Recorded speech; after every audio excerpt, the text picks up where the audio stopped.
धनधान्य कोठावदे साहेब जे शेतकऱ्यासाठी पूर्ण तळमळीने अहोरात्र युद्ध पातळीवर काम करता, त्यांचे अनुभव व शेतकऱ्यासाठी काय आहे आणि त्याबद्दल त्यांनी बोलावं ही मी विनंती करतो.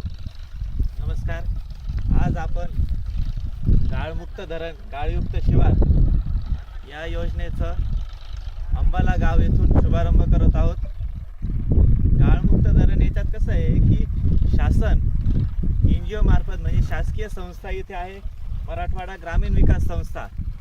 या ही संस्था ही गाळ काढणारे, गाळ काढायला डिझेलसाठी संस्थेला 31 रुपये प्रति क्युबिक मीटर अनुदान मिळणारे शासनाकडून. व जे शेतकरी असतात आपले शेतकरी बांधव यांच्या शेतात गाळ टाकण्यासाठी वाहतुकीसाठी शासन डायरेक्ट बेनिफिशरी म्हणून बेनिफिट देणारे.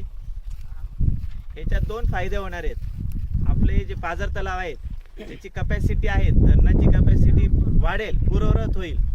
उदाहरणार्थ अंबाला येथील पाझर तलावाची 140 TCM कपॅसिटी आहे, ती कपॅसिटी वाढेल. व दुसऱ्या बाजूला सुपीक जो गाळ असतो शेतीसाठी उपयुक्त, तो गाळ हा शेत्यांना विनामूल्य शेतीसाठी मिळणार आहे. म्हणजे दोन्ही बाजूला धरण.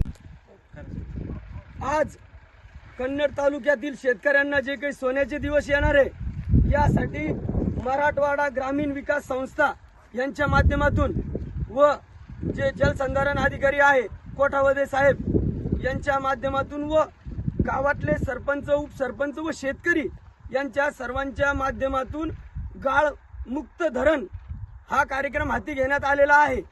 व या कार्यक्रमातून 1000 शेतकऱ्यांचं कल्याण होऊ शकतं.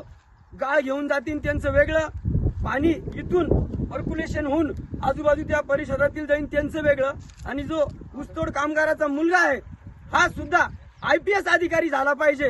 त्याच्या घरात पैसे आले, पुस्तकं आले व अन्नधान्य आले तर तो ऊसतोडीला जाणार नाही व तो एक अधिकारी होईल, याची ही संकल्पना आहे.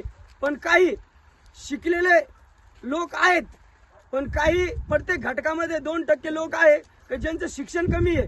त्यांना हे योजनेचं समजून घेण्यासाठी मी विनंती करतो. व परत जो काही कायदा आहे हे शासकीय काम आहे, शासकीय कामामध्ये सगळ्यांनी सहकार्य करा.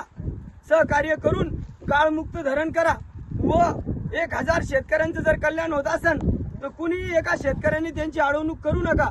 जर अडवणूक वगैरे केल्याचा प्रयत्न जर केला तर मी पाझर तलाव रक्षक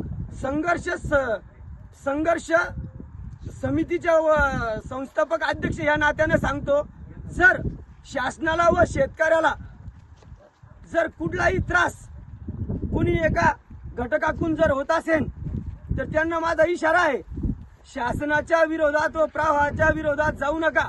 जर 1000 शेतकऱ्यांचं कल्याण होत असेल तर कुणीही याला थांबवा असं म्हणू नका, सहकार्य करा. कारण काय, जर रामराज्य आणायचं जर असेल तर गाळमुक्त धरण करावं लागेल. याच्यातूनच तांड्यातले सगळे मुलं वगैरे हे डेव्हलप होतील, शेती सुजलाम सुफलाम होईल आणि माझ्या कुठल्याही बहिणीला व भावांना ऊसतोडीला जायची गरज भासणार नाही. एवढे बोलून मी माझे 2 शब्द संपवतो. जय हिंद, जय महाराष्ट्र.